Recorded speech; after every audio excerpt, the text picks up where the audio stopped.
ঢাকাতে এখন মশার অবস্থা কত খারাপ।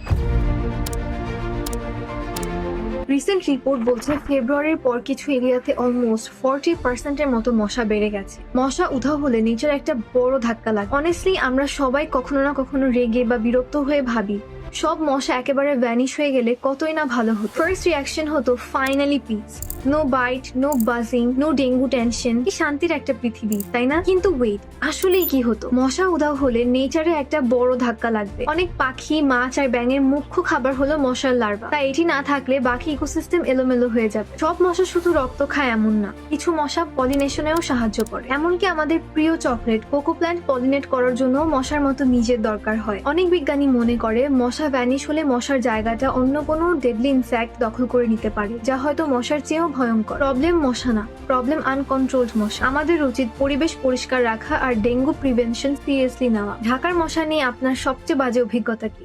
কমেন্টে জানান।